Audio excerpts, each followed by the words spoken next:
Hi, welcome to Ultimate Pet Vet. I'm Dr. Gary Richter, and today we're going to talk about, a topic that may or may not be a medical issue with your dog. The question being, what do you do if your dog does not want to eat?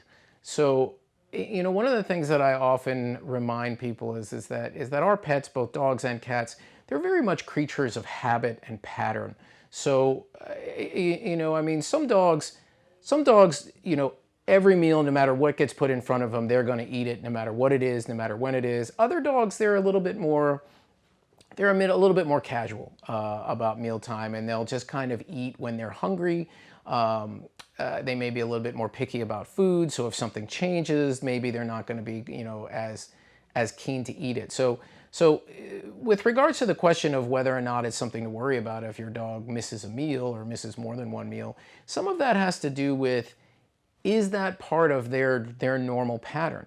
One thing that I often remind people of is anything that is out of the dog's normal routine, that might be something to pay attention to and to potentially be concerned about. So if you have a dog, like I used to have a dog that would periodically skip a meal, and that was just part of his normal pattern. So if he didn't eat one morning or didn't eat dinner one day, I mean, that was not cause for major concern for me.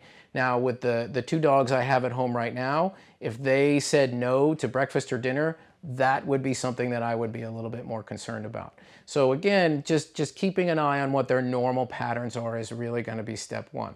Another thing to think about if they're not eating is, are they showing any other signs of medical problems? Is there vomiting? Is there diarrhea? Are they low energy? Do they just act like they don't feel good? All of those things could be an indication that there may be something physically going on. Maybe it's something as simple as a tummy ache because they ate something they shouldn't have eaten.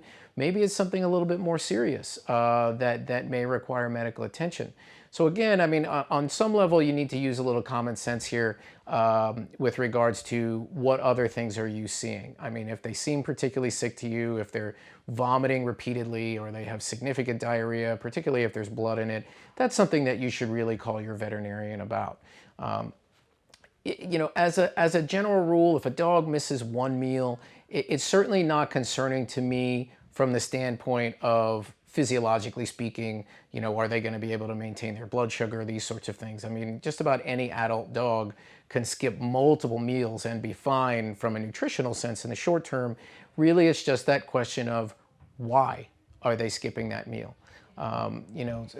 So let's make the assumption for the moment that there's nothing medical going on here, and then through that lens talk about, how do we get them a little bit more interested in their food. So sometimes dogs will stop eating their food either because the food has been changed and they don't like it, or conversely, it's been changed and they just don't like something different. Again, they're creatures of habit, and sometimes just things being different is enough for them to really not want to eat.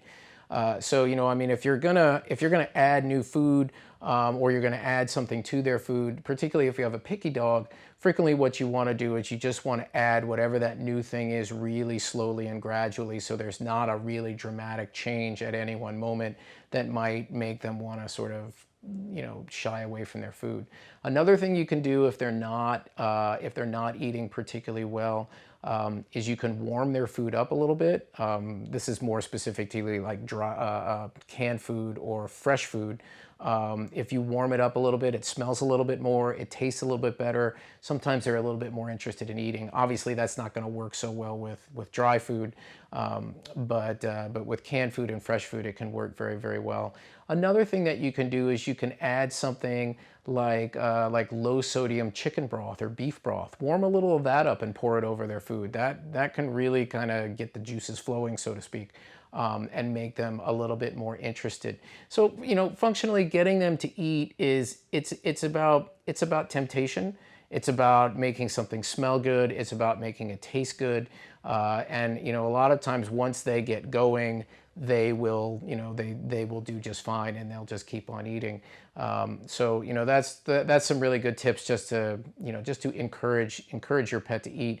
But again, the biggest question here, if their appetite is not great, or it's not at the normal pattern that it normally is, the first question is there something medical going on here? And if you ever have any questions or concerns in that regard, absolutely contact your veterinarian, tell them what's going on, and find out whether or not that's something that they recommend that you bring your pet in for, or if they feel like it's just something that you can monitor at home. Because clearly we want to make sure above everything else that they're healthy. So that's pretty much a good overview of why animals might not eat and how to try and get them to eat if they're not eating particularly well. Hopefully that answers some questions for you. I'm Dr. Gary Richter. Thanks so much for joining today.